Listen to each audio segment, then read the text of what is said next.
Ignition sequence has started. 인류가 달을 향해 내디딘 발걸음은 상상을 현실로 만들고 인류 역사에 커다란 도약을 만들었습니다. Eagle has landed. We copy you down, Eagle. 지구의 한계를 넘어 우주 탐사의 가능성을 열어준 고요의 바다. 달이 부활하고 있습니다.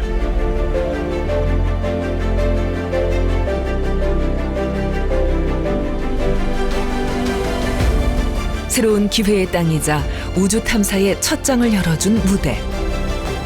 달이 우리를 부르고 있습니다.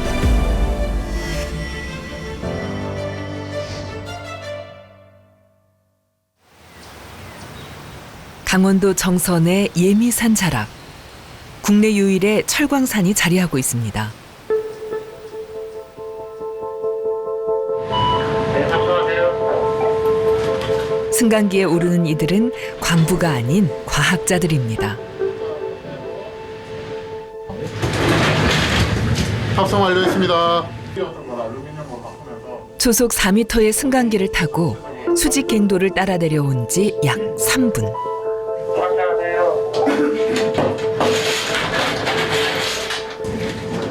지하 깊숙한 곳에 도착했습니다. 그곳에서 다시 기나긴 터널을 지나면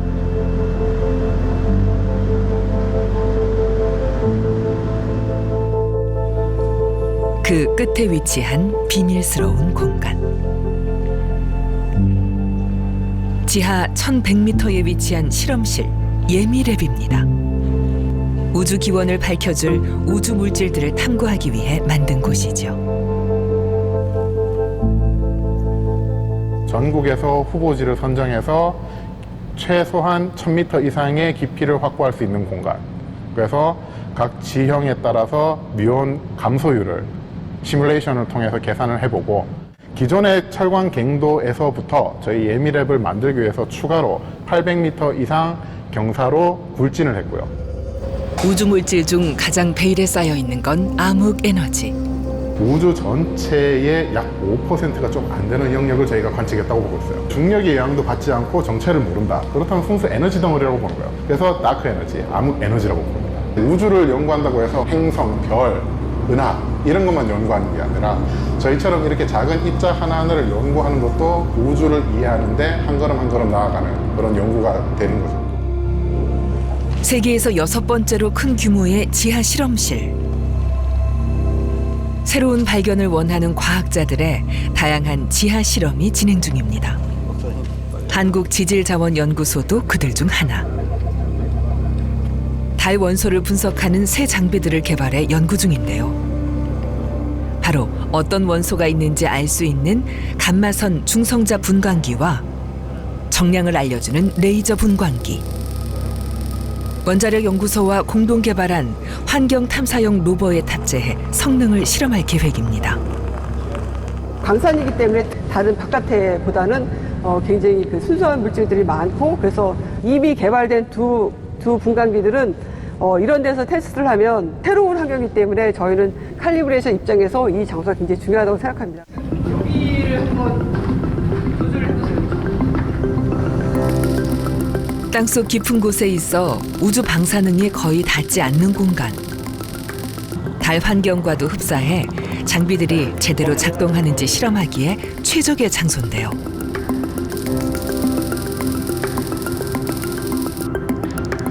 긴장한 표정의 김경자 박사. 이미 여러 차례 신호를 받는데 실패했던 터라 걱정이 많습니다. 실험 결과를 확인할 시간. 이번에는 신호가 제대로 들어왔습니다. 오, 이제 뭔가 많이 바뀐 것 같죠? 잘했어, 화이팅. 오, 화이팅 악수. 된다. 데이터박스.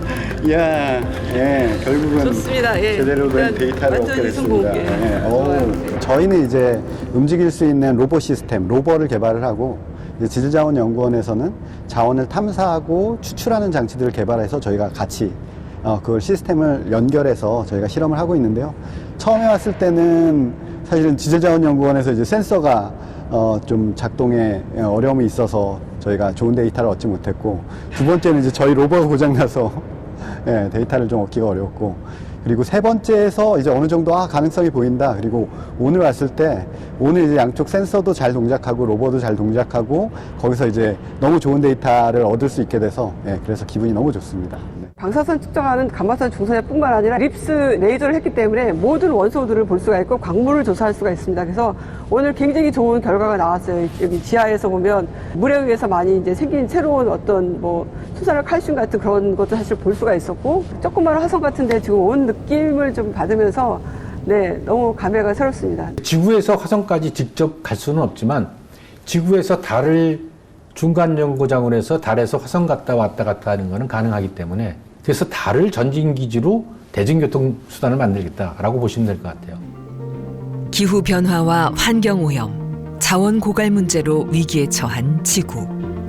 인류는 제2의 지구를 찾기 위한 시도를 해왔습니다.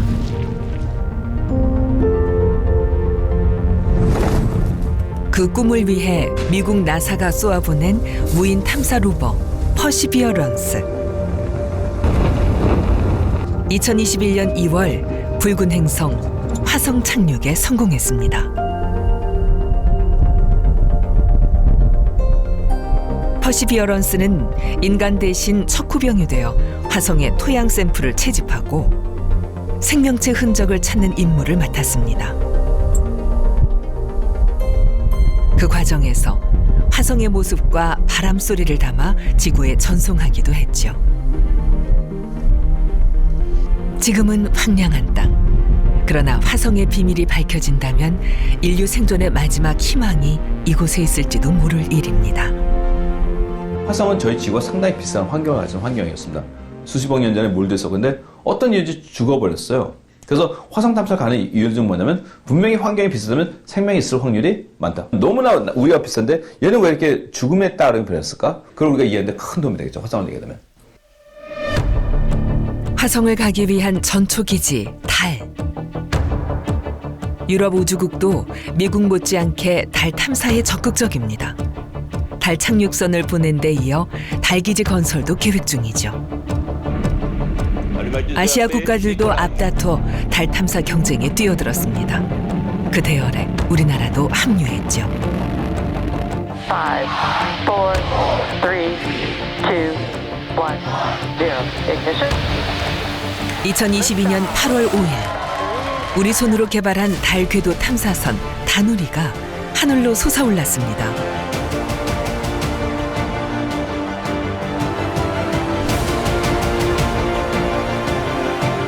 무사히 지구 궤도를 벗어나 페어링을 분리한 다누리.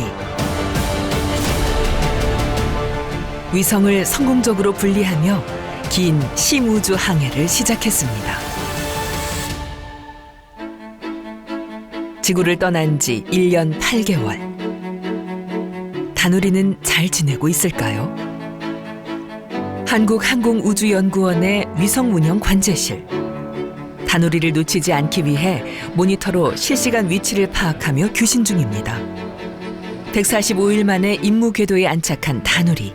지금은 달 상공 100km에서 하루 12번씩 달을 돌며 쉴 새 없이 우주를 누리고 있습니다. 지상 시스템 운영 업무는 9명이 지금 수행을 하고 있고요.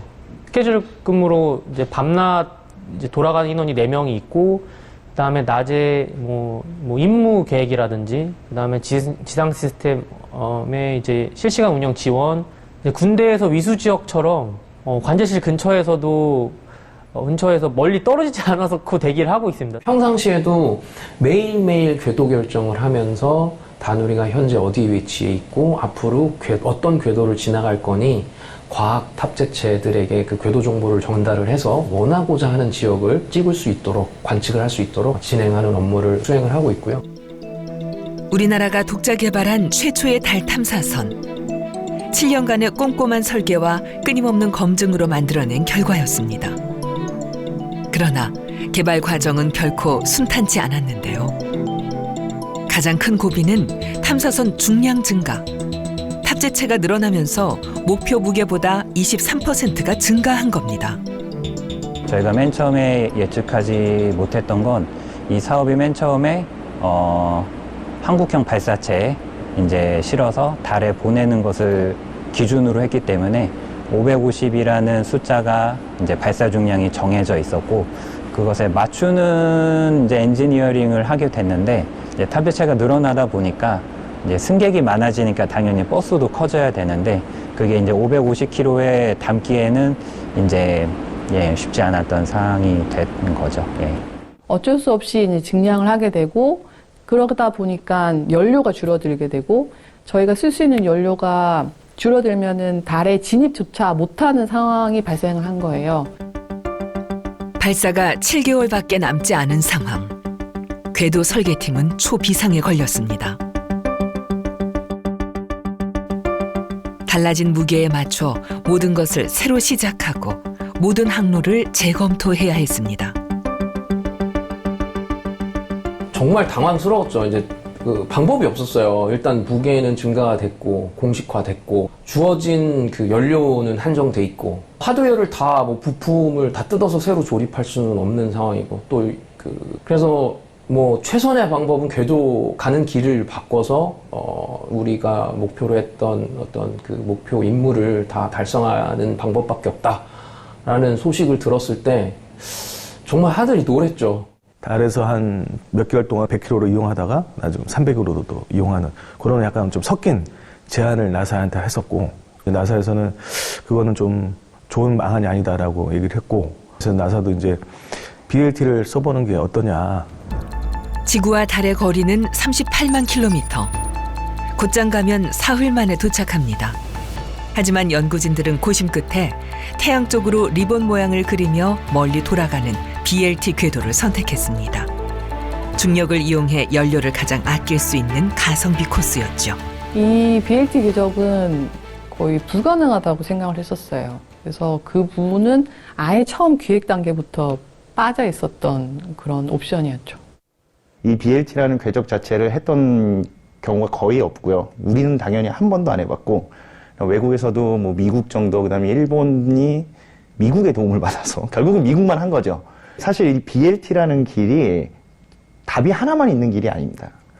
값이 무한히 많아요. 무한히 많고 그 중에서 이제 하나를 선택을 하게 되는 건데 이제 저희 같은 경우에는 확신이 없기 때문에 나사랑 이제 회의를 하는데 정말 몇 날 며칠 밤을 새고 저희가 이제 이거밖에 답이 없다.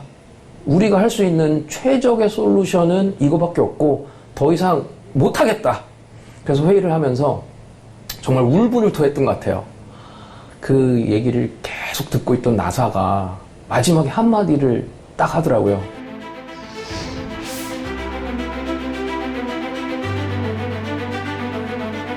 오, 잘했어. 우리도 똑같이 고민하고 똑같은 결론에 도달했어. 맞는 것 같아. 그랬을 때 정말 너무들 기뻐했죠. 결국 해답을 찾아낸 연구진들. 그 뒤로도 수많은 위기를 극복하며 다누리 개발에 전념했습니다. 마침내 최종 점검을 마친 다누리. 전용 특수 컨테이너에 실려 발사장으로 향했습니다.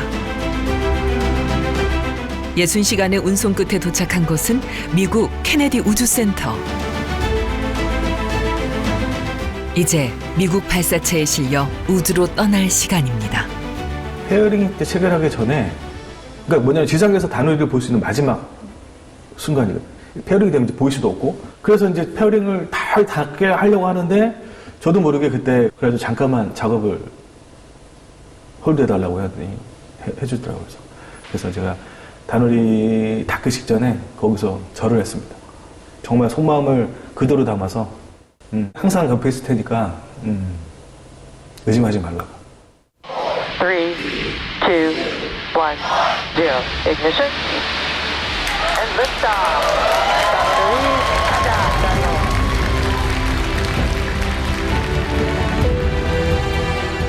카운트다운이 시작이 되고 발사가 되고 저희가 보는 모니터에서 지상에서 발사체가 떠나는 순간 할 수 있는 게 저희는 없죠.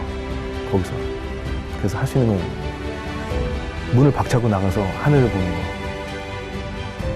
저희랑 같이 일했던 나사에서도 상당히 놀랐어요. 왜냐면 이제 새로운 개념의 위성체가 처음 발사하고 임무 궤도에 들어갈 때까지는 어떤 그 어려움을 겪으면서 이제 들어가는 게 통상적인데 나사에서도 그런 걸 많이 겪는데 어떻게 다누리는 그런 어려움 없이 바로 들어갔냐.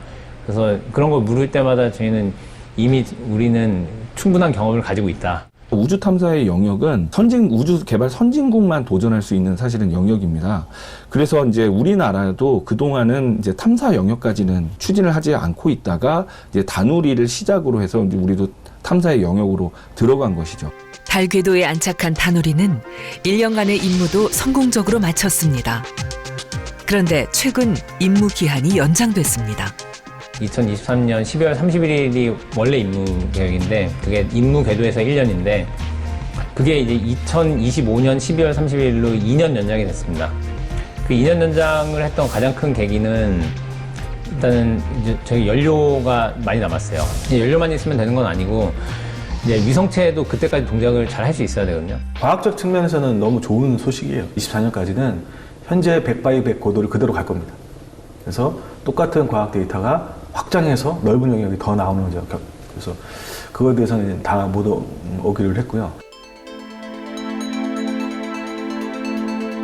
그렇다면 다누리는 달에서 어떤 임무를 수행 중일까요? 다누리는 달로 떠나면서 6종의 과학 탑재체를 실었습니다. 우리 기술로 독자 개발한 과학 탑재체 5종과 미국이 개발한 섀도우 캠입니다. 과학자들이 꼽은 달 유인 착륙 후보지는 태양빛이 직접 닿지 않은 달의 극지방, 영구 음영 지역입니다. 여러 탐사를 통해 얼음이 발견된 곳인데요. 아무도 보지 못한 달의 극지방을 돌며 영구 음영 지역을 집중 촬영하는 섀도우 캠. 기존 카메라보다 200배 높은 감도로 인류 생존에 필요한 물의 흔적을 확인하며 달 착륙 후보지를 찾기 위한 데이터를 확보하고 있습니다. 달이 거의 수직으로서 자전을 하거든요. 그렇기 때문에 이 극지역에 만약에 움푹 이렇게 유성이나 해성에서 물이 여기에 들어와서 이렇게 파졌다고 하면 여기 안에는 태양빛을 영원히 보지 않기 때문에 이게 영구 음영 지역이라고 합니다. 이 지역에 물이 들어가면 빠져나오지 못하기 때문에 여기 안에서 물을 찾을 수 있을 거라고 기대하는데 여기 안을 햇빛이 안 들어오기 때문에 볼 수가 없잖아요. 근데 섀도우 캠은 깊은 노출을 줘가지고 그 안에 있는 지형을 직접 관측을 했습니다. 섀도우 캠이 촬영한 영구 음영 지역. 바위가 굴러떨어진 흔적이 보일 정도로 선명합니다. 섀도우 캠과 함께 달 착륙 후보지를 찾고 있는 루티. 한국항공우주연구원에서 개발한 과학 탑재체입니다. 달에서 100km 떨어진 상공에서도 달 표면을 정밀하게 찍을 수 있는 고해상도 카메라죠. 달 표면의 물질 자체가 지구를 덮고 있는 물질하고는 다르죠. 지구보다는 훨씬 달 표면이 고르기 때문에 균일한 물질로 되어 있기 때문에 반사하는 특성도 지구랑도 많이 다르고 그런 반사 특성이 다른 측면도 고려해야 되고 그다음에 다누리의 상대적인 위치에 따라서 굉장히 많이 달라지거든요. 그래서 루티를 개발할 때 가장 신경 썼던 부분이 굉장히 어두운 환경을 촬영하는 거하고 굉장히 밝은 영역을 촬영하는 거 이게 다 가능하게끔 그래서 저희가 루티를 개발할 때 우리가 만든 루티를 통해서 국민들이 달도 보고 달에서 지구도 보고 우주도 보고 이런 걸 항상 생각하면서 그 개발을 했었고요. 그렇게 한 컷에 담긴 지구와 달 사진. 지구도지도 찍을 수 있었는데요. 달에서 표면에서 바라본 지구가 동그랗게 떠있는 그거를 보는 순간 정말 달에 갔구나. 달에서 지구를 바라보고 있으니 근데 그때 24일날 낮에 밖에 나왔으면 단체 사진 다 찍혔다고 55 아시아 인구가 다 찍힌 단체 사진이라고. 누구나 다 알아요. 지구는 동그랗고 흑백으로 찍으면 어떻게 나온다는 거 다 아는데 그때 순간은 잊지 못해요. 우리가 만든 카메라로 저 영상이 나와서 그 첫 영상을 봤다는 게 너무 막 가슴이 뭉클했고 이게 이렇게 잘 나오는데 우리가 이 4달 반 동안 가만히 있을 수 없다. 그러니까 뭐가 있을까? 더 의미 있고 일단 과학적으로도 좀 의미가 있었으면 좋겠고 내부적으로 좀 얘기를 했을 때 그때 이제 달이 지구 주위를 공전하는 걸 한번 찍어보자. 한 달 동안 우리가 똑같은 그 사진으로 지구를 가운데다 놓고 찍자. 한 달 동안 이제 매일매일 같은 시간에 이제 계속 했고 나중에 영상 이제 만들어 보니까 진짜 공전하는 게 이제 보이더라고요. 마치 달처럼 초승에서 보름, 금음으로 변하는 지구.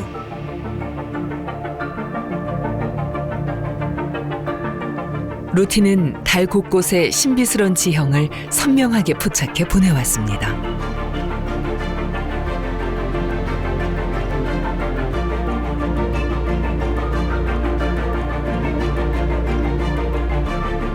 전 세계의 기대를 받고 있는 탑재체 폴캠. 한국천문연구원이 개발한 광시야 편광 카메라입니다. 광시야 편광 카메라는 시야가 넓고 또 편광으로 관측을 한다는 카메라입니다. 편광은 우리가 여러분들 혹시 그 노트북에 편광 필터가 있는 경우에 옆에서 조금만 비껴 있으면 못 보잖아요. 그런 것처럼 이제 그 빛하고 달 표면하고 관측자, 그러니까 인공위성하고 이 각도인 위상각이 중요한데 편광을 관측이 지상에서는 어렵고 또 뒷면은 아예 보이지도 않고 그렇기 때문에 달 궤도선에서 다양한 각도에서 모든 지역에 대해서 다 편광에 대한 정보를 얻는 것은 궤도선에서 할 수 있는 유일한 방법입니다. 100km 상공에서도 지표면 입자를 자세히 관측해 달 표면 입자 정보를 얻을 수 있는데요. 편광 카메라를 이용해서 관측을 하면 그러면 입자 크기 분포가 어떤지를 이제 지역마다 어떤 분포인지를 저희가 알게 되고 그러면 달 표면이 그 오랜 시간 동안 어떤 변화 과정을 겪고 왔는지 이런 것들을 이제 연구할 수가 있습니다. 그래서 흥미로운 것은 이제 우리 100km 다누리가 이렇게 달을 이렇게 2시간에 한 번씩 도는데 달도 이제 공전하고 자전을 같이 하잖아요. 계속 연속해서 이제 영상을 모자이크를 할 수가 있죠. 그 영상을 계속 이제 붙여서 전체 지도를 그것도 편광 정보가 포함되어진 달 전체 지도를 지금 제작을 하고 있는 중입니다. 달 뒷면을 편광 관측한 것도 달 전체 지도를 그리는 것도 다누리가 세계 최초로 하고 있습니다.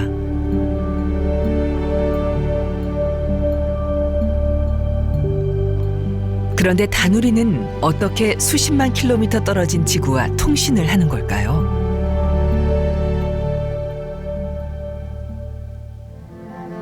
그 비밀은 경기도 여주에 설치된 이 거대한 안테나에 있습니다. 우주에서 오는 전파를 모으는 반사판은 직경 35m, 무게 100톤으로 국내 최대 규모인데요. 다누리와의 통신을 위해 2022년 완공됐습니다.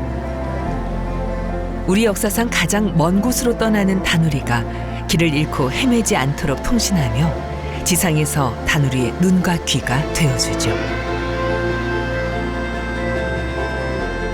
KDSA에 대해서 이제 소개를 말씀드리면 이제 국내 최대 규모의 이제 안테나고요. 심우주 미션을 지원을 합니다. 달 미션, 화성, 목성 미션까지도 지원이 가능한 그런 안테나가 되겠고요. 2022년 1월부터는 이제 그 다누리 발사 전 이제 점검을 했습니다. 굉장히 먼 거리에서 오는 미약한 신호를 인식을 하고 추적을 할 수 있고 또 증폭을 할 수 있는 그런 기능이 좀 탑재가 되어 있습니다. 다누리의 미세한 신호도 포착해 실시간 추적하는 심우주 안테나. 지구와 달 사이보다 4배나 먼 우주에 떨어져 있을 때도 교신이 가능했습니다.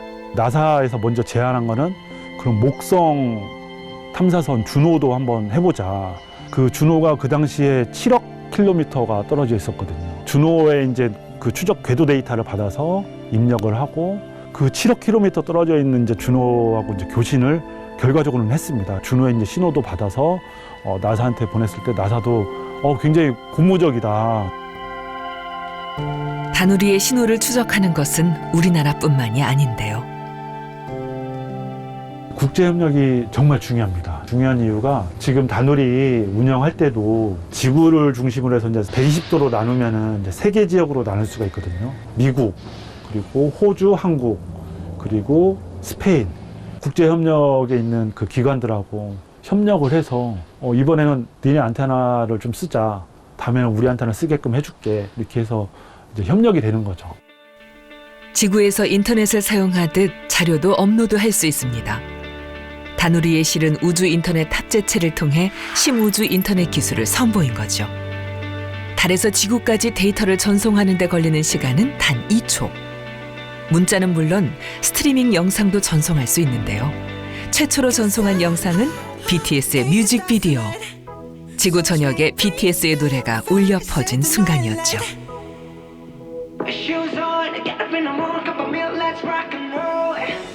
우주 신흥 강자 중국. 2020년 무인 탐사선 창어 5호를 발사해 달 토양을 채취하며 달 탐사에 열을 올리고 있습니다. 이웃나라 일본도 24년 1월 달 탐사선 슬림을 보내 달 토양 채집에 나섰는데요. 이들이 달 토양에 관심을 갖는 이유는 뭘까요?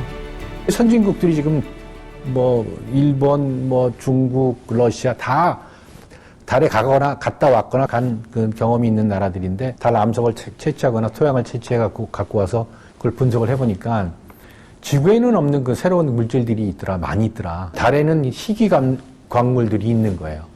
그러니까 그 희귀 광물도 갖고 오면은 더 플러스 알파가 되는 거죠. 2007년 무인 달 탐사선 발사에 성공한 우주 선진국 일본.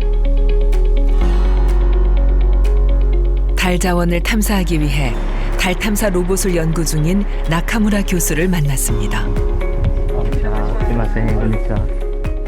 月で探査するやつは、これ、こ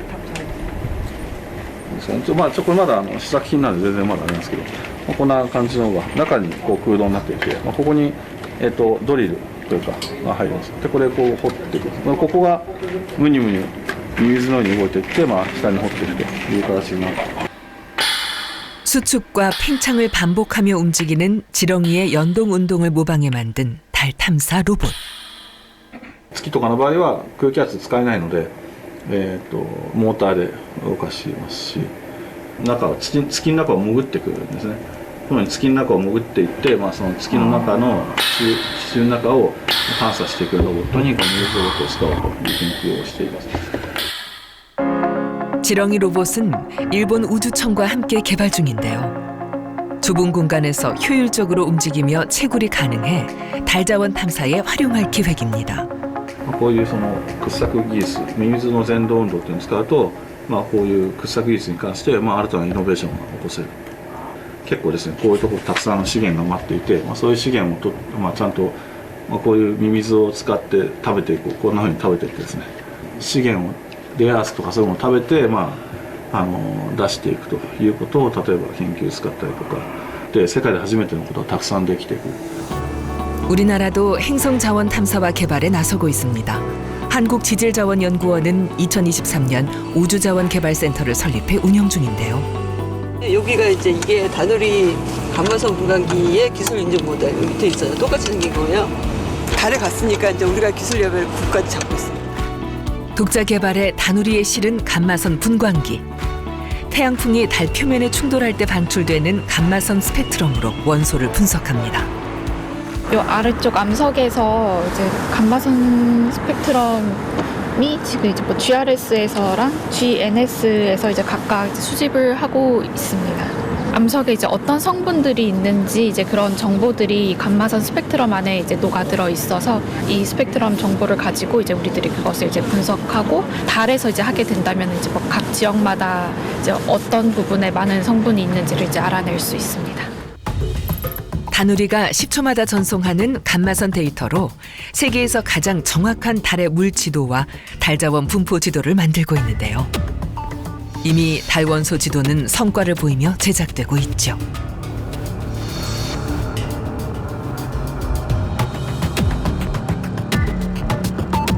특히 전 세계가 눈독을 들이는 달 자원은 헬륨-3. 지구에 거의 없어 이름이 생소하지만 그 가치는 어마어마합니다. 무려 금 6배의 가치를 지녔죠. 달에 매장된 헬륨-3로 핵융합 발전을 하면 엄청난 에너지를 만들 수 있는데요. 그 과정에서 방사능이나 폐기물 등이 나오지 않아 청정 에너지로 더욱 각광받고 있습니다. 헬륨3는 핵융합의 어떤 기본 물질로 그걸 갖고 오면은 지구에서 굉장히 좋은 효과가 있는 거죠. 달에 연구 기지를 만들어 놓고 달에 거주를 한다면은 그러면 이제 그 헬륨3를 채취를 해서 갖고 오는 게 보다 쉬워질 거고, 아니면 헬륨3를 이용해서 핵융합 발전을 달에서 하는 거죠. 달에 헬륨3를 쓸 수 있다면 지구는 에너지 걱정 없이 살 수 있고 달 거주도 한결 수월해지는 거죠. 우주 선진국보다 한 발 늦었지만 달 탐사에 속도를 내고 있는 대한민국. 국내 기술력으로 우주 환경 기술을 검증할 수 있는 거대한 진공 챔버도 개발해냈습니다. 지금 이제 그 우주 미션의 그 지향점이라고 할까요? 그런 것들이 원래는 이제 궤도 미션이라고 해서 달의 궤도라든지 이제 지구의 궤도 이런 쪽에서 좀 미션이 수행되어 왔는데, 요새는 지속 가능한 우주 미션 수행을 위해서 달 환경 위에서, 달 표면 위에서 미션을 수행하는 그런 쪽으로 약간 그 우주 개발의 패러다임이 옮겨가고 있어요. 그렇게 하려면은 이제 단순히 우주 환경뿐만이 아니고 그 달 표면에 그런 특징들을 구현할 수 있는 챔버를 만드는 것이 중요하거든요. 대기가 있는 지구와 달리 태양풍과 우주 방사선에 그대로 노출된 달 표면. 곱고 날카로운 흙과 먼지로 뒤덮여 있어 달에서 임무를 수행하는 탐사 장비에는 치명적인데요. 극한의 달 환경을 진공 챔버에서 재현해 실험할 수 있습니다. 달에는 대기가 없기 때문에 낮이랑 밤에 온도 변화가 극심합니다. 그래서 낮에는 달의 표면의 온도가 한 150도까지 올라가고요. 그리고 밤에는 영하 190도까지 내려갑니다. 그래서 저희는 그런 달의 그 극한의 온도 환경을 구현하기 위해서 집안열 진공 챔버에 위쪽에 보시면은 할로겐 램프가 있습니다. 할로겐 램프는 이제 한 300도 정도까지 열을 줄 수가 있고요. 그리고 이쪽 안쪽에 액체 질소가 차게 되면은 표면의 온도가 한 영하 190도 정도까지 떨어지게 됩니다. 지상에서 이루어지는 달 환경 실험. 달 탐사 장비들이 겪게 될 실패와 오류를 사전에 줄여줄 것으로 기대하고 있습니다. 달에 보내는 거는 굉장히 비용이 많이 드니까 실제로 검증 단계를 거치지 않고는 달에 보낼 수가 없죠. 그런데 만약에 저희가 이런 달 환경을 모사한, 거기다가 이제 흙까지 포함되어 있는 환경을 모사한 그런 검증 시설이 있다면 우리 기술 자체를 유사한 환경에서 이제 검증을 함으로써 사전에 발생하는 문제점들을 보완할 수 있고 그런 기술의 개발 단계를 조금 높일 수 있어서 향후 달에 실제로 갈 수 있는 미션의 성공 가능성을 높일 수 있다, 이렇게 생각을 합니다. 달 환경을 구현하기 위해 인공 월면토도 직접 만들고 있습니다. 재료는 강원도 철원의 현무암. 저희가 처음 이 돌을 깨려고 했더니 너무 단단한 겁니다. 그래서 이게 처음에 망치로 깨보고 뭐 기계를 만들고 했었거든요. 근데 아무래도 생각이 안 나는 거예요. 근데 이제 어머니랑 같이 추석날 송편 만들러 방앗간을 갔어요. 방앗간 가서 이제 방앗간 그 장비들을 다 보면서 그 장비에서 아이디어를 다 착안해서 다 만든 겁니다, 거의. 달 토양과 가장 비슷한 흙을 찾아 전국을 누빈 끝에 찾아낸 돌이 현무암이었죠.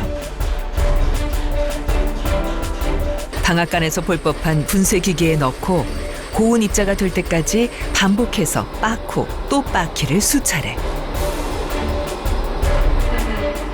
달 건축 재료로도 쓰이는 인공 월면토가 탄생했습니다. 우주에 가서 건설을 하게 되면 시멘트나 물이 필요하지 않습니까? 건설 초기에는. 시멘트를 가져가려면 이 비용이 어마어마하게 됩니다. 그래서 저희 연구원은 달에 있는 흙을 사용하자. 달에 가면 널린 게 흙인데 왜 흙을 안 만들어요? 그 흙을 가지고 고대부터 건설 재료로 사용한 건 흙이잖아요. 달의 흙으로 달 기지를 짓겠다는 발상. 하지만 진공 상태인 달에서 물 없이는 벽돌 제작이 불가능해 보였습니다.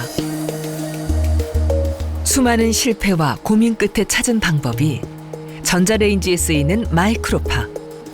분말 상태의 인공 월면토를 틀에 놓고 단열재를 덮은 뒤 1100도씨의 고온에서 열 처리를 합니다.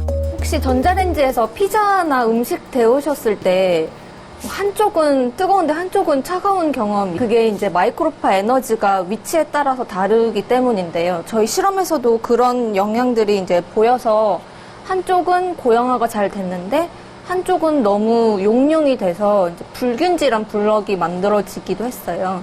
그래서 저희가 승온 속도, 이제 가열 속도를 조절을 하고 이제 유지 시간 조절하는 시행착오를 거쳐서 이제 최적의 소결 조건들을 찾았고요. 도자기 굽듯 고열을 가한 지 6시간 후 벽돌을 만드는 데 성공했습니다. 다른 재료 없이 오직 인공 월면토로 만든 벽돌.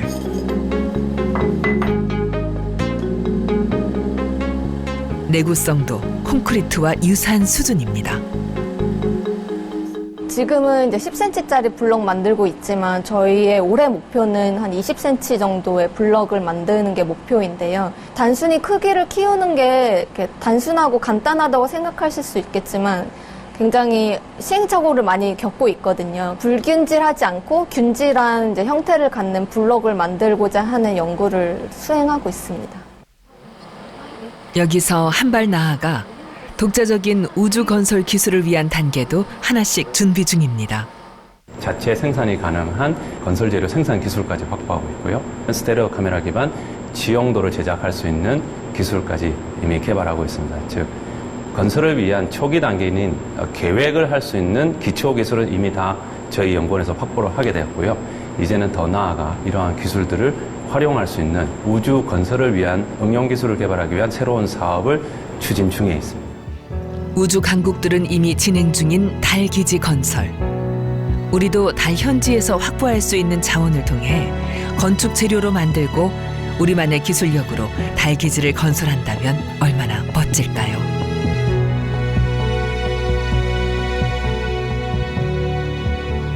달에 완성할 우리만의 달 기지. 어쩌면 꿈만은 아닐지도 모를 일입니다.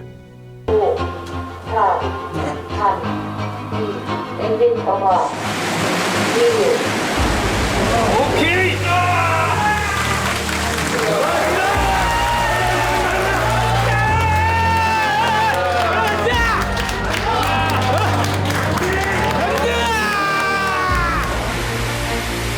2023년 5월 25일 오후 6시 24분. 지축을 흔드는 굉음과 함께 한국형 발사체 누리호가 하늘로 솟아오릅니다.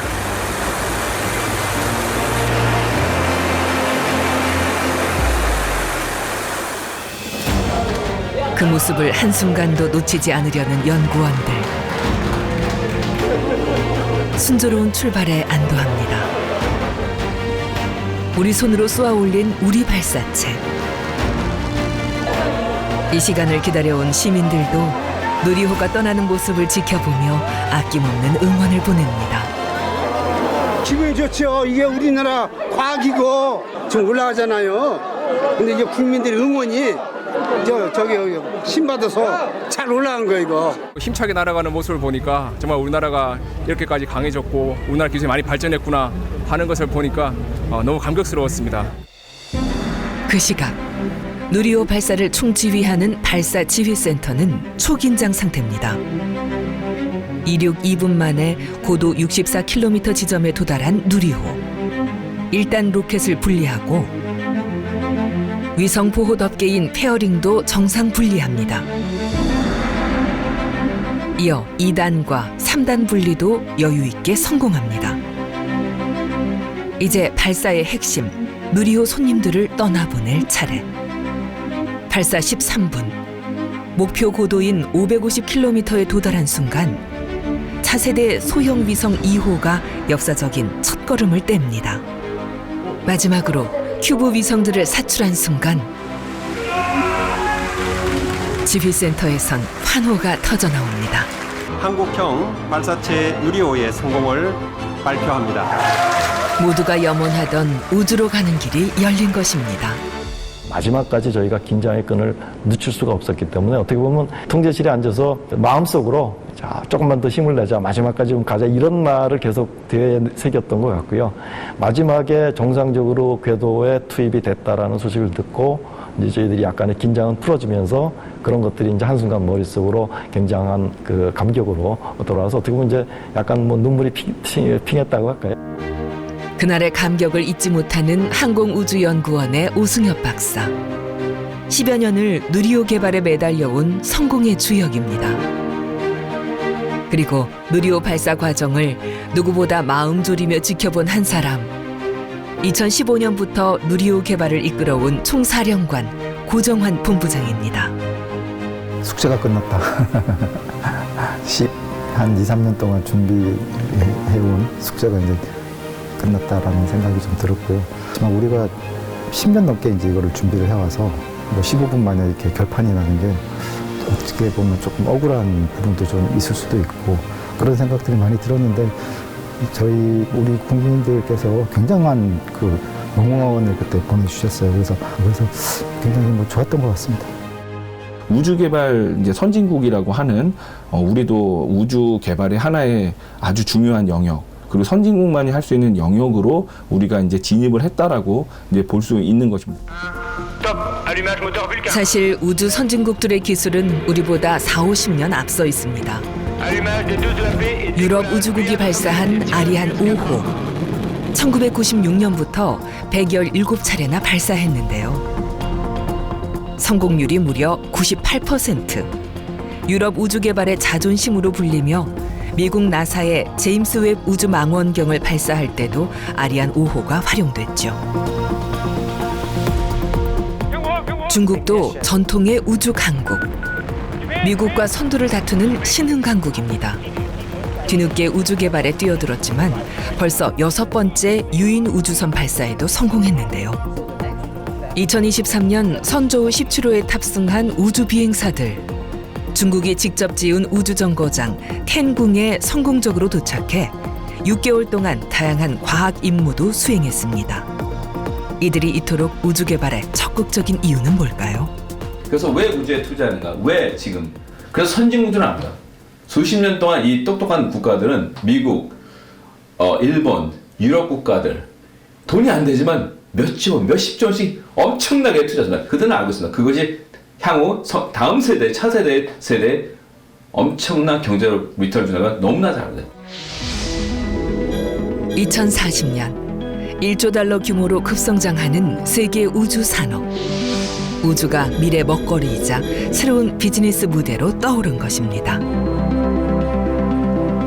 And what we see is that beyond these pure exploration goals, there is also new activities developing. Now we see that the global space economy is expected to triple by 2040. And of course that includes also a lot of new markets like in-space manufacturing, in-space servicing, in-space refueling. 우리나라는 이제 막 걸음마를 뗀 우주산업 후발주자. 그러나 첫 출발이 늦었던 건 아니었습니다. 7월 27일 국방부 과학연구소에서 연구 제조한 국산 로켓의 두 번째 발사 시험이 인천 해변에서 거행됐습니다. 국산 로켓이 처음 개발된 건 미국과 소련이 우주 경쟁을 벌이던 1950년대 말. 3단 로켓을 개발해 발사까지 했죠. 1960년대에는 인하공대 학생들을 중심으로 민간의 로켓 개발이 이어졌습니다. 하지만 정치 경제적 혼란 속에 우리 땅은 로켓 불모지로 전락하고 말았는데요. 다시 우주 개발의 씨앗이 싹튼 건 1980년대 말. 우리 위성을 우리 발사체에 실어 보내겠다는 일념으로 국가 주도의 우주 개발 사업이 추진된 겁니다. 선진국으로 도약하기 위해서는 우주 개발이 필요하겠다. 그런 인식이 좀 무르익다가 1987년에 이제 항공우주산업 촉진법이라는 것이 법이 처음 만들어졌고요. 그 법이 만들어진 이후로 국가의 우주 개발의 전문 연구기관인 항공우주연구원, 그리고 이후에 천문연구원 같은 연구기관들이 이제 만들어지기 시작했습니다. 그러면서 본격적으로 국가 우주 개발이 시작됐고, 1993년 과학 로켓 1호로 시작된 우주 개척의 꿈. 2단 중형 로켓을 개발한 데 이어 액체 엔진 로켓까지 우리 기술로 만들어냈습니다. 김해공항에 도착했을 때의 테스트 결과도 굉장히 양호했고, 그래서 그 다음에 육로 이송 결정을 했고, 육로 이송 후에도 기본적인 기술 검토에 큰 문제가 없어서 해소음 이송을 시작을 했습니다. 나로 우주센터 선착장에 도착한 1단. 특수 차량을 동원해 안전에 심혈을 기울이며 조립동까지 이동했습니다.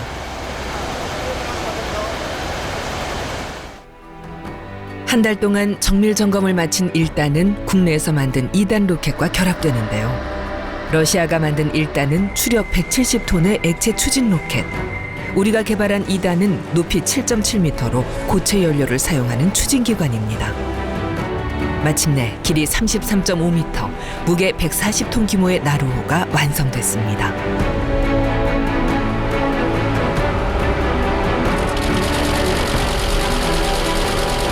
(2013년 1월) 발사에 성공한 나로호. 4번의 발사 연기와 2번의 실패를 딛고 이뤄낸 값진 성과였습니다.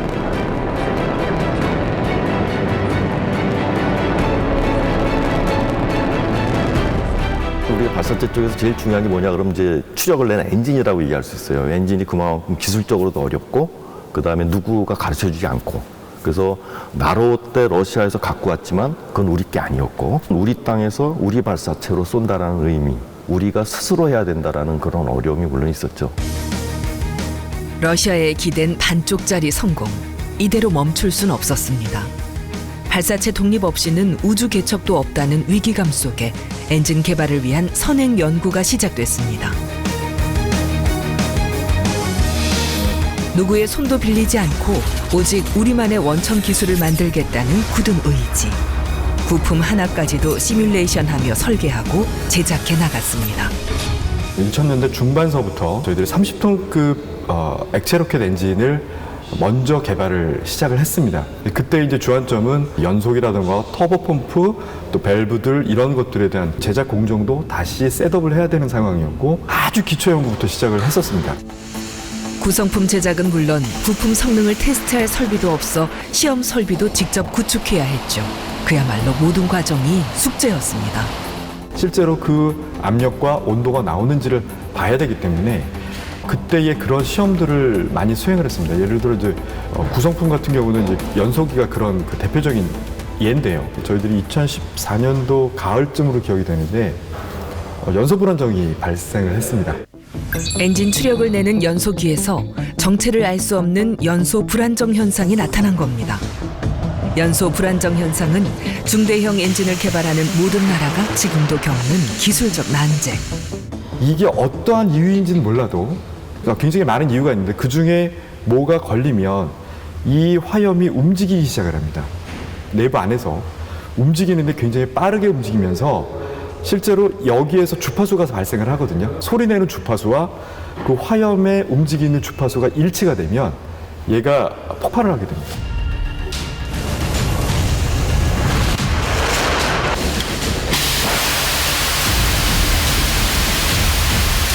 할 수 있는 건 반복된 연구와 실험뿐.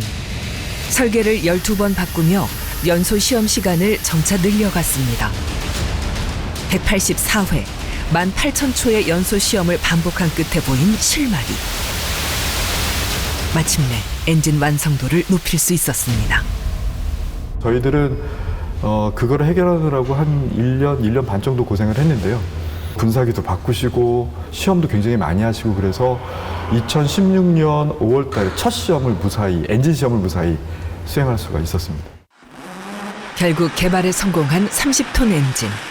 비행 성능 시험에도 성공하면서 75톤 엔진 개발의 초석이 되어주었죠. 그런데 위성을 상공 700km 궤도에 보내려면 압도적 힘과 추진력이 필요합니다. 75톤급 엔진 하나로는 턱없이 부족하죠. 이를 위해 도입된 클러스터링 기술. 75톤 엔진 4개를 묶어 하나처럼 힘을 내는 고난도 기술입니다.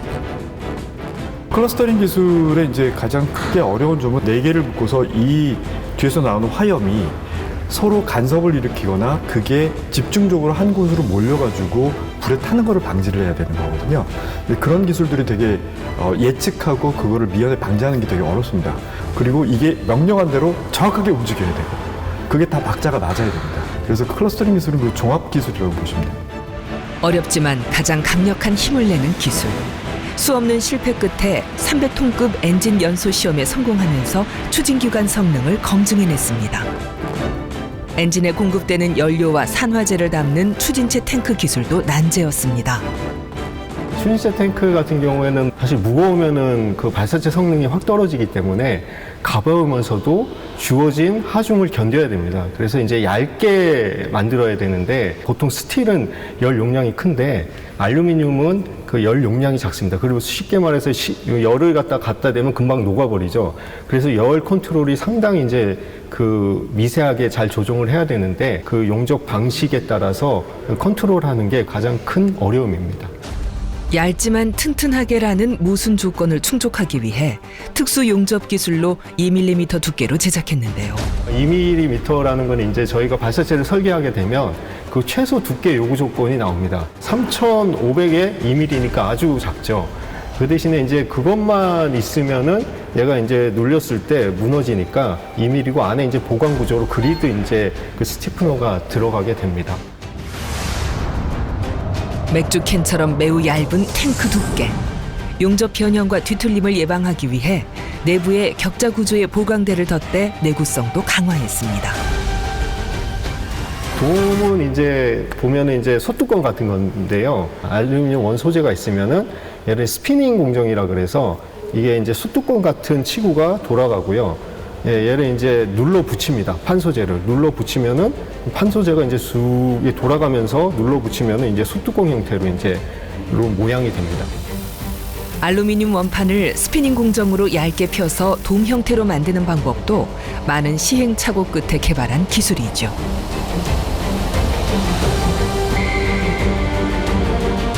완성된 돔은 탱크 상하부와 연결해 추진체 탱크가 완성되는데요. 여기서 끝이 아닙니다.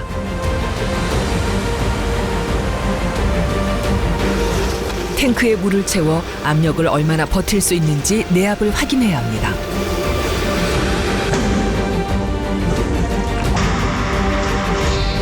단 한 군데라도 문제가 생기면 즉시 폐기. 1년의 제작 과정이 물거품이 되기에 끝까지 긴장을 놓지 못합니다. 수많은 공정과 극한 실험을 거쳐 개발된 37만 개의 부품들. 누리호라는 한 몸이 되어 발사 준비를 마칩니다.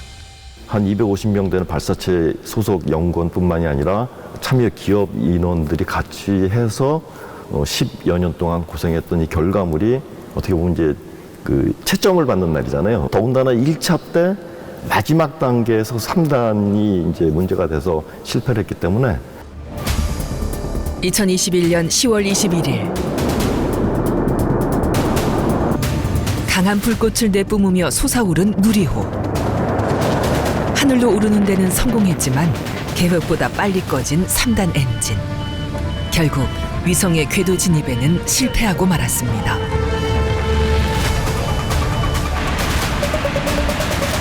하지만 좌절할 시간도 없었습니다. 비행 데이터 2,600여 개를 분석한 연구진들. 단 8개월 만에 누리호 2차 발사를 성공시켰습니다. 우리 기술로 만든 발사체이기에 원인을 찾는 것도 순조로웠죠. 연이은 실용 발사인 3차 발사에도 성공. 우리 손으로 우리 위성과 발사체를 쏘아 올리며 기술 독립의 꿈을 이뤄낸 겁니다. 아무것도 모르는 시점부터 그 우주 발사체를 개발하는 그 누리호 성공까지 오는 과정에서 어떻게 보면 반드시 겪을 수밖에 없었던 과정이 아니었나 뭐 그런 생각이 듭니다. 선진국들과 이렇게 대화도 하면서 뭐 실패나 아니면 그런 뭐 과정을 줄일 수도 있었지만 그런 과정들이 어떻게 보면 쌓이고 쌓여서 또 저희의 실력이 돼서 우주 발사체를 개발할 수 있었던 그 결과로 나타난 것 같습니다. 예. 누리호가 가지는 의미는 우리가 이제 우주로 어떤 뭐 우주선이든 위성이든 보낼 수 있는 능력을 갖게 됐다. 길게 그리고 크게 보자면 우리가 필요한 기술들을 우리 스스로 노력을 해서 얻어냈고 이제 이게 끝이 아니라 이제 시작이라는 거죠. 국가 대신 민간 기업이 우주 개발을 이끄는 뉴 스페이스 시대에 맞춘 변화. 이 흐름을 주도하는 건 뜻밖에도 세계적인 억만장자들입니다. 5, 3, 2, 1, release. 힘차게 날아오른 버진 갤럭틱의 우주 비행선. 억만장자인 버진그룹 회장 리처드 브랜슨이 민간인 6명과 우주 여행에 나선 길입니다. Welcome to space. To all you kids down there, I was once a child with a dream, looking up to the stars. 고도 86km의 우주 여행이었죠. 그로부터 9일 후 아마존의 창업자 제프 베이조스도 일행들과 함께 자신이 만든 우주선에 몸을 실었습니다.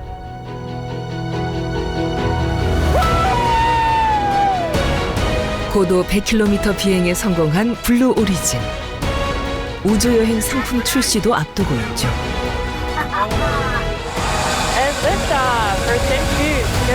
테슬라의 CEO 일론 머스크도 민간인들만 태운 우주선 발사에 성공했습니다.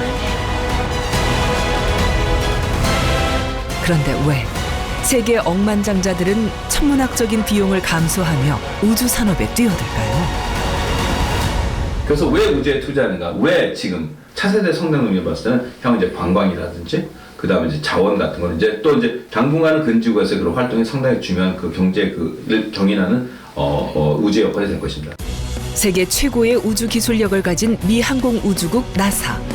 국가 소유의 우주 발사장을 민간 우주 기업에게 빌려주고 국제 우주정거장 화물 운송 사업에 대한 위탁 계약도 맺었는데요. 바로 일론 머스크의 스페이스 X입니다. I think the support will snowball over time. And I should say also the main reason I'm personally accumulating assets is in order to fund this. 나사의 적극적인 지원을 받고 있는 스페이스 X. 놀라운 우주 기술들을 개발해 뉴 스페이스를 이끌고 있습니다. 한번 발사되면 천문학적인 비용이 사라지는 로켓. 그런데 발사한 로켓을 다시 회수하는 재사용 기술을 세계 최초로 개발한 겁니다.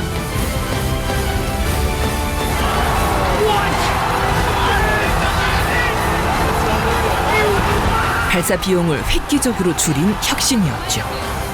나사는 적극적으로 더 이상 지구 근처에 우주 개발은 안 하겠다라고 선언을 해버렸습니다. 우리는 달과 그 이상의 심우주는 정부가 투자를 하고 개발에 참여를 하지만 지구 표면에서부터 1000km 정도까지 저궤도 영역은 민간 사업자가 다 해라. 그게 뉴스페이스입니다. 뉴스페이스의 첫 번째 주자가 스페이스X고요. 스페이스X는 나사에서 돈을 받아가지고 발사체 기술을 혁신적인 기술로 바꿨죠. 그래서 이제 발사 비용을 거의 10분의 1, 100분의 1로 줄이는 그런 정말 대단한 성과를 이뤘고. 뉴스페이스를 맞아 달라지는 우주 산업. 국내 발사체 시장도 달라지고 있습니다. 지구 반대편에 자리한 브라질 알칸타라 우주센터. 익숙한 글씨가 눈에 들어옵니다. 국내 민간 기업이 독자 개발한 우주 발사체 한비 TLB입니다.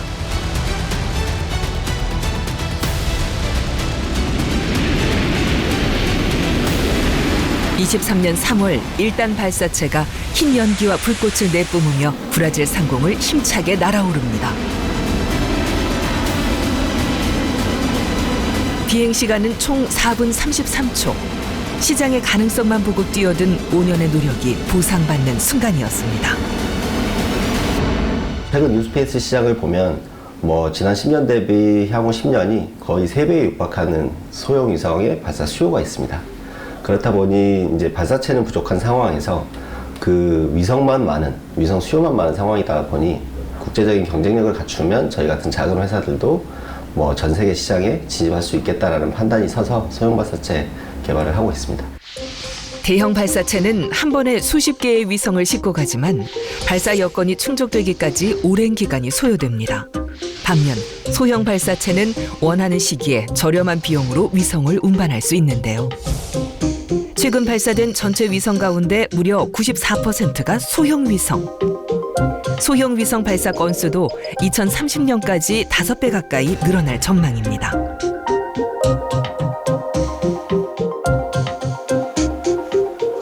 이런 소형 위성 시장의 가능성을 보고 개발한 소형 발사체.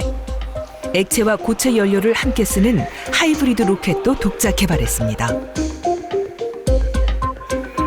하이브리드는 이제 고체 로켓과 액체 로켓의 특장점들을 좀 융합한 로켓이라고 볼 수 있는데요. 고체 상태인 연료랑 액체 상태인 그 산화제를 사용함으로써 비교적 구조가 단순하여 빠른 기간 안에 제작이 가능하고 또 그 액체 로켓의 장점인 추력 조절이 가능하다는 이점도 모두 가졌다고 볼 수 있습니다. 50kg급 위성을 배달할 2단 발사체를 개발 중인데요. 브라질 시험 발사가 성공한 후 러브콜도 쏟아지고 있습니다.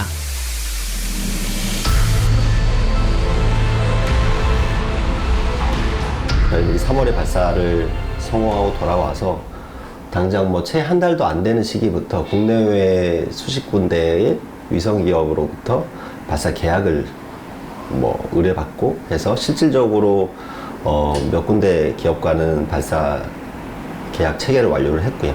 최근까지도 지금 계속 약 50여 군데 기업하고 뭐 발사 계약 협상을 하고 있는 상황입니다. 최근엔 하이브리드 로켓 엔진을 이용해 또 다른 기술 개발에도 도전 중입니다.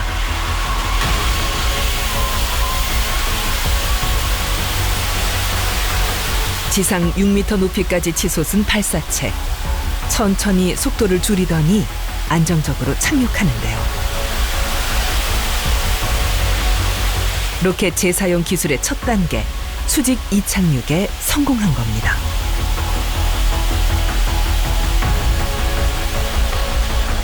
결국 재사용을 하게 되면 똑같은 제품을 다시 만들지 않고 최소한의 메인터넌스를 거쳐서 다시 쓸 수가 있기 때문에 그게 결국은 가격 경쟁력으로 이어지게 되고요. 그래서 저희들도 뭐 엔진을 개발하는 단계에서도 계속 발사체 재사용 기술을 염두에 두고 모든 것들을 다 설계에도 반영을 하고 했었던 겁니다. 2025년 비행 성능 검증을 마무리할 계획. 기술이 입증되면 세계 발사체 시장에서 가격 경쟁력으로 승부를 띄워볼 생각입니다. 기술력은 충분하다라고 보이는데 결국 우주 산업에서 가장 중요한 그 신뢰도, 한 번의 실수가 뭐 개발비, 조 단위의 개발비가 투입된 발사체의 미션 실패로 이어질 수 있기 때문에 결국 신뢰도 확보를 해야 되는데, 그러기 위해서는 정부 주도로 공공 수요의 위성들이 어느 정도 확보가 돼서 저희 같은 발사체 기업들의 그런 그 실제 운용 사례를 점차 늘려서 전 세계적으로 경쟁력을 갖추는 게 중요하다고 보입니다. 인공위성 분야에도 새로운 도전이 이어지고 있습니다. 누리호 1, 2차 발사는 성능을 검증하기 위한 시험 비행인 반면 3차 발사는 실용위성 8개를 우주로 실어 나르는 상업 발사. 그 가운데는 초소형 위성들도 실려 있습니다.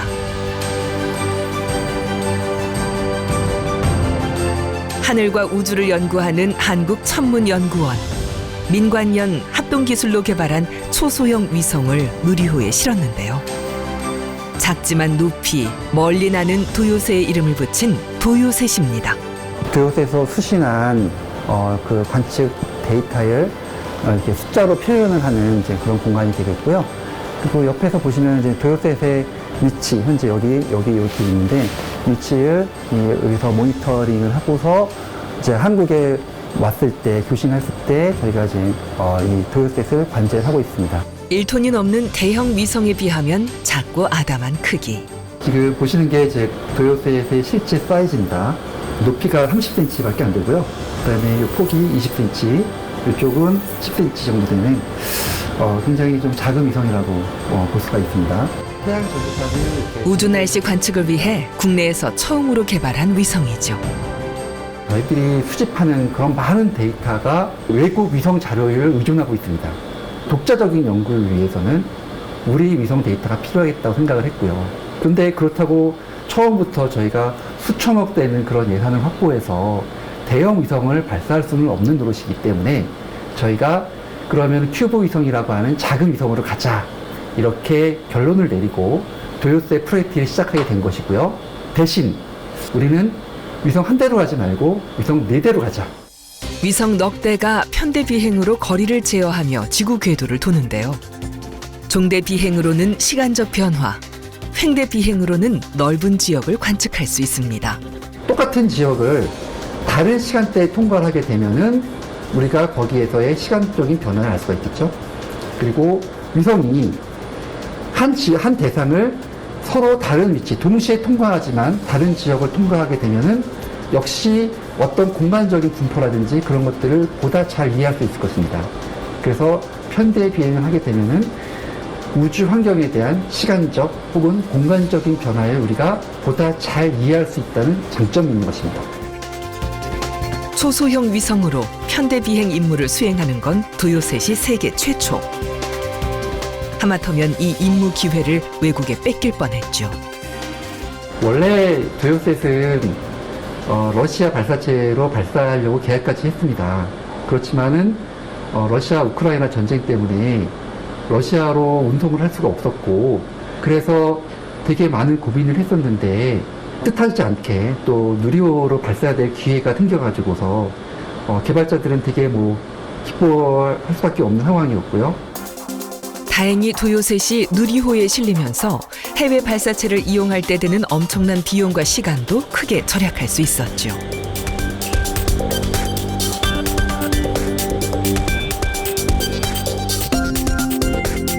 이제 초소형 위성은 뉴스페이스 시대의 핵심 요소입니다.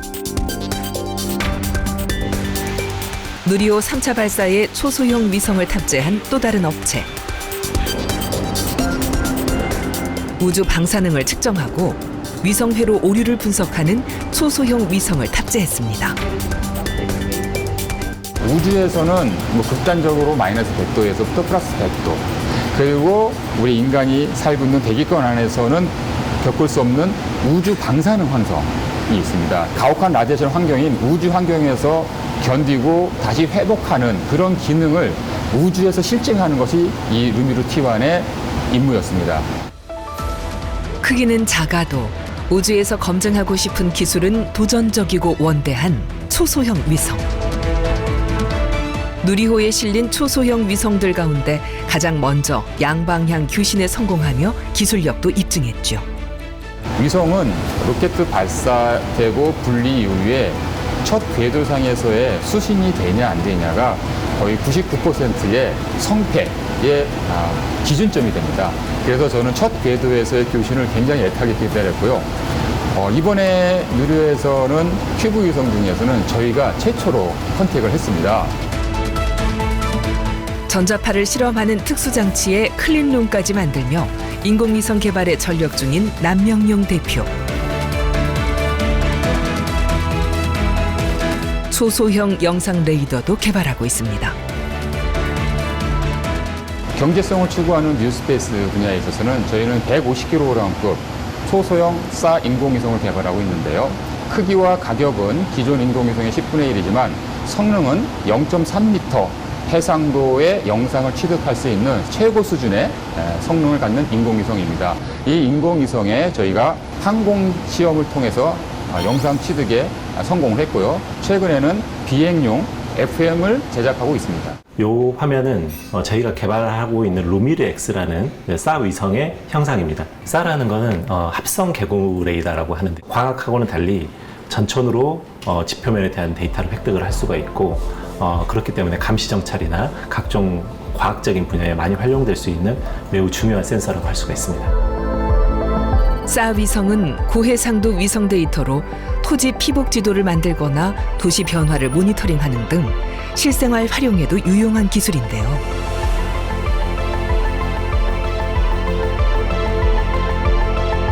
여러 대를 활용하면 전 세계를 전천으로 관측하며 위성 데이터를 수집할 수 있습니다. 초소형 위성 시장의 틈새를 공략 중인 또 다른 업체. 대학원 시절 인공위성을 좋아하던 친구들이 뭉쳐 만든 우주 스타트업입니다.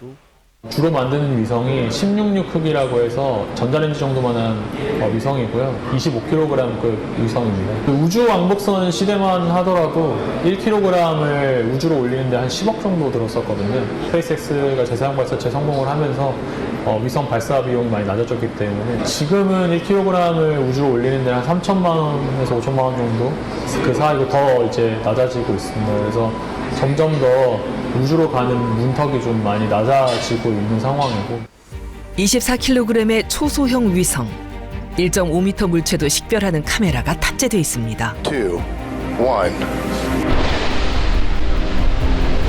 23년 11월 스페이스X의 팰컨 9에 실려 우주로 향했습니다. 무사히 하늘로 올라간 초소형 위성.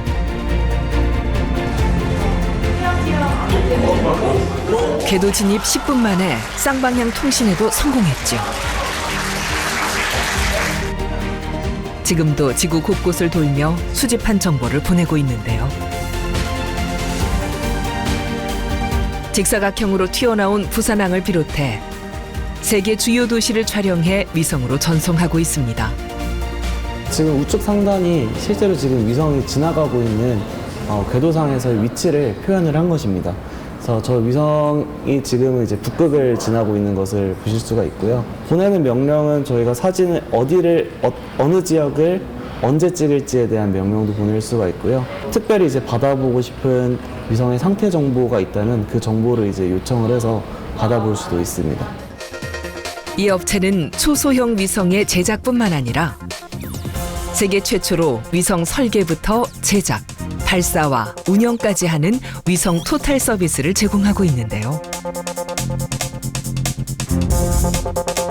위성 영상의 빅데이터와 인공지능을 접목해 산불 피해 지역을 분석하거나 난민 지역의 밀집도 변화까지 분석하는 기술을 개발했습니다. 글로벌 시장에서 경쟁력이 있으려면 일단은 위성을 통해서 로우 데이터를 저희가 취득을 할 수가 있어야 되고요. 그리고 그거를 다시 최종 사용자에 활용될 수 있게끔 가공하는 것부터 시작을 해서 거기서 이제 딥러닝이나 AI 기술을 가지고 분석하는 것까지 서비스를 할 수 있어야 전체적인 과정상에서의 어떤 비효율을 많이 최대한 줄이고 원가를 절감하면서 이제 가격 경쟁력하고 고객에 맞는 최적화된 서비스를 드릴 수 있을 것 같아서 저희는 그렇게 사업을 진행을 하고 있습니다. 제작 비용도 낮고 대량 생산이 가능한 점이 초소형 위성의 장점. 제작 기간도 하루면 충분하다는데요. 맞춤 제작도 가능합니다. 최근엔 부산시의 요청으로 해상 미세먼지를 관측하는 초소형 위성도 개발해냈죠. 반도체에 집적화라던가 아니면 그 전장품들의 이제 고도화와 동시에 가격들이 저렴해지고 있습니다. 이제 그런 것들을 저희가 이제 초소형 위성에다가 적용을 함으로써 위성의 단가를 많이 낮출 수 있고, 그렇기 때문에 아무래도 각 지자체들이 필요로 하는 그런 목적이 있다면은 이런 초소형 위성을 활용할 수 있는 시대가 왔다고 생각을 하고 있습니다. 5년 안에 초소형 위성 100기를 군집 운용해 실시간 지구 관측 서비스를 제공할 계획인데요. 지금 위성 지구 관측 시장이 점점 더 이제 시의성이 높은 그런 데이터들을 요구를 하시거든요. 위성이 중요한 게 위성의 대수가 많아져야 실시간에 가깝게 서비스를 할 수가 있거든요. 그렇게 하려면 기존의 어떤 큰 대형 위성 위주의 위성이 아닌 초소형 위성 위주가 이제 대량 생산에 최적화되어 있기 때문에 어떤 성능을 만족시키면서도 위성을 많이 만들 수 있어서 군집 단위의 위성 운영이 가능한 시스템이기 때문에 요새 각광을 많이 받고 있지 않나 이렇게 생각을 합니다. 스페이스X는 글로벌 인터넷 통신 서비스인 스타링크를 개발하고 있습니다. 이미 초소형 위성 수천 개를 저궤도에 띄웠는데요. 2030년까지 4만 2천 개의 군집 위성을 순차적으로 띄워 전 세계 초고속 인터넷망을 촘촘하게 구축한다는 계획이죠.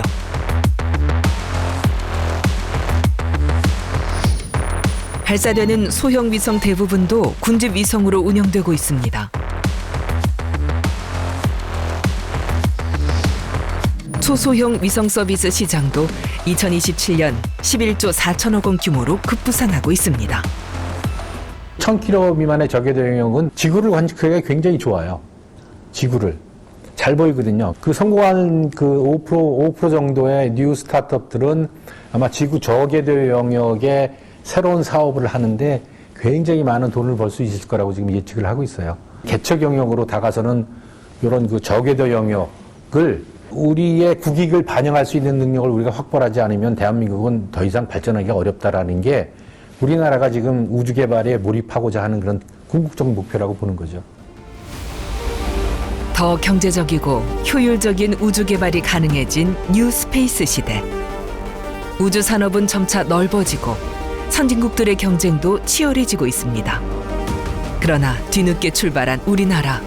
민관 협력을 통한 경쟁력 확보가 시급한 이유죠.